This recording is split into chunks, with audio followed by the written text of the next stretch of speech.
Been a while since I recorded. There's quite a few things I want to mention. So we're going to do before the battle, right? Let's zoom out just to be sure. Yep. So there was one thing I forgot to mention.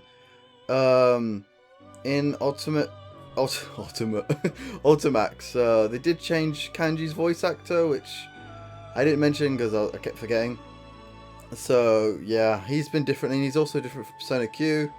And like he's only in half the anime. He's probably not going to be in Golden, actually. That's probably going to be... I think he's called Matthew Morris, the new one. I know he's the voice actor for Levi in Attack on Titan, the dub. So, that's about all I can really remember what he's done. So yeah, there is quite a difference between those two. Anyway, let's go before the battle. I probably should have mentioned that in a Kanji segment, but... oh well, my timings aren't so good anyway. Oh. We're in the Velvet Room? When I come to, I'm surrounded by blue. I'm seated in the usual place in the usual room. Why did they summon me now? Actually, it's probably because of my situation that they summoned me. There's no need to be impatient. I already know that this place exists outside of time. You seem surprisingly calm. Your third ordeal has arrived. Do you think you can overcome it? I don't answer whether I can do it or not, isn't the question. I have to do it. As if seeing my determination, Margaret gives a satisfied smile. Your mind is already made up. And that's a fitting answer for you. What is Sho trying to summon? How is he going to use the persona fragments? Just as I'm about to ask her to tell me if she knows, Margaret cuts me off. All I can do is watch over your journey. What is happening in your town must be ascertained with your own eyes. Honestly, I knew she'd say that. I can only shake my head and smile. Instead, I decide to ask something that's been bothering me this whole time. Is Marie alright? Marie is fighting desperately right now. Calamities in your town directly affect her. Your actions will decide the girl's fate. Just as I thought. She seems so weak when I saw her because the abnormalities in the town are affecting her. Looks like I've got one more thing to fight for. The young man who rejects everything and wishes to destroy the world? You hold the key to his salvation. Depending on what you choose, you may be able to awaken him as an official guest. Oh. Sho is a guest? What's that supposed to mean? He's a wild card, man. You should know this by now. Just as I'm about to ask, the scenery distorts and becomes hazy. I guess you would have. He has had a lot of hints that that's like the case. When I come to again, I'm by myself, standing about halfway up to the stairs to the top of the tower. Then again, Sho could be a shadow person, so he's kind of like that's sort of a guest, right? So it could also be that. Well, is the game okay? Okay, thank God.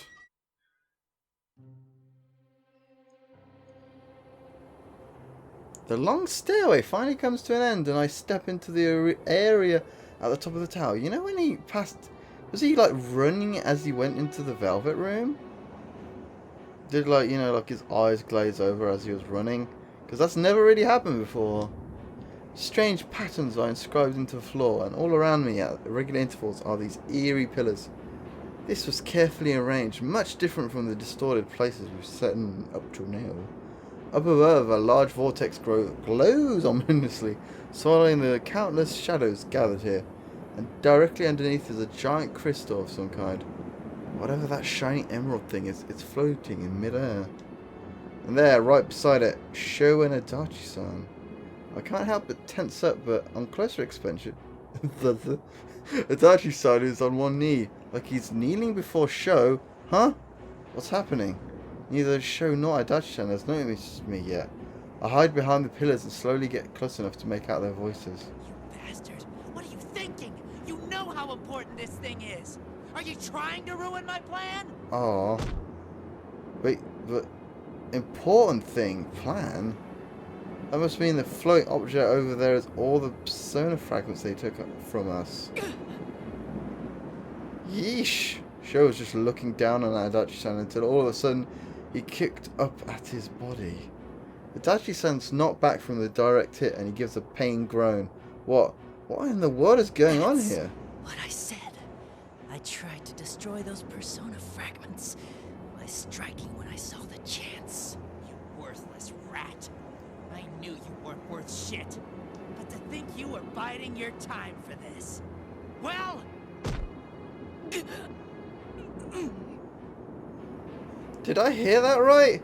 Adachi-san wasn't Sho's accomplice. He tried to catch Sho off guard to destroy the crystal? Then Adachi-san was trying to prevent Sho's plan from the very beginning. You asked me before. You said, don't you hate this world too? Huh? That's right. Well, you were just trash I was gonna use from the start. Once everything was ready and I cut up the rest of them, I was gonna kill you slow. Still, I at least gave you the chance to have some fun, you piece of shit. I was gonna let your crap slide until I showed you the end of the world you never got to achieve. Why not? Right? Don't think we're the same, you little brat.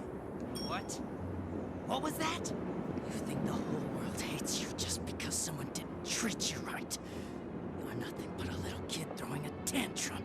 You know, I seriously hate this world. Don't put me in the same shoes as a half-assed brat like you. Please. You're so finished, you bastard. I'll kill you just like you want. Sure, I'm lame. Whatever. But you don't know yet, do you? Those guys don't play around. You better be prepared. Die, you piece of shit. Sho grabs Adachi-san by its collar and points his sword at the detective. I've bided my time long enough and I was hoping for a better opening, but I rush in now. Stop it, Sho! Sho glares at me while breathing heavily. There's nothing but hate in his stare. Oh, you're early. Way to ruin the moment. Is Adachi-san safe? I glance to check out on him and I feel a slight bit of relief. He's hurt badly from the beating he took at the hands of an agitated Sho, but he doesn't seem to be life-threatening. Just to be clear, I didn't do it for you guys. I just wanted to set things right for myself. I know, you're not that type of person. Adachi-san came here to honor his promise in his own way, finding that out was way more enough for me. The load on my chest that's been here this whole time is gone. I actually feel good now. You're such a know-it-all. It's not very attractive. With that typical bit of sarcasm, Adachi-san falls unconscious. That's when Sho suddenly barks a strange laugh.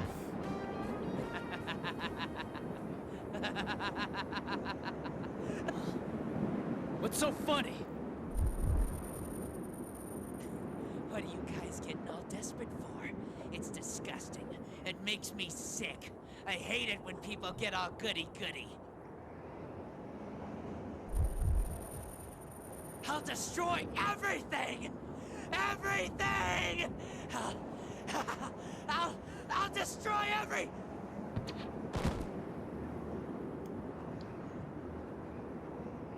Oh, it happened all of a sudden.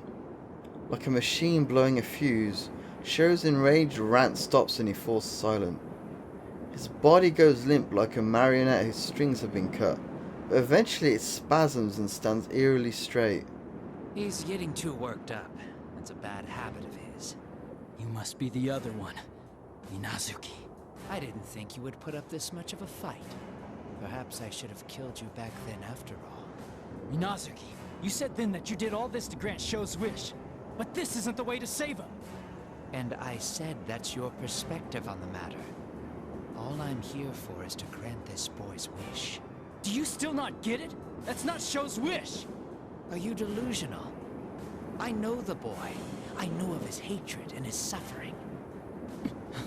His father, Shuji Yakutsuki, abandoned this boy. He used the child for his own desires and then discarded him when he was as good as dead. Chuji Ikutsuki. This is the world that abandoned him. That's why this boy came to detest everything about this world and wished for it all to disappear. No, Sho just doesn't know yet. What he's been through isn't all there is to the world. It's not too late. Silence. I know what I am. I am a shard of one who brings about death. If this boy wishes for the death of all, then I will use my true nature to destroy this world. That's not it. I can tell Sho's hatred does run deep. Maybe he did wish for everything in this world to just disappear. But that's not what he truly wants deep down. Sho adores the bond between people and yearns for that himself.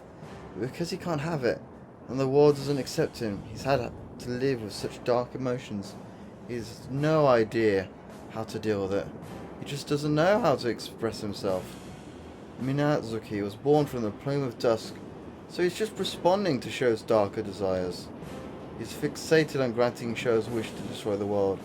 But that's not what Sho really For needs. Sho's sake, too. I will defeat you. Very well.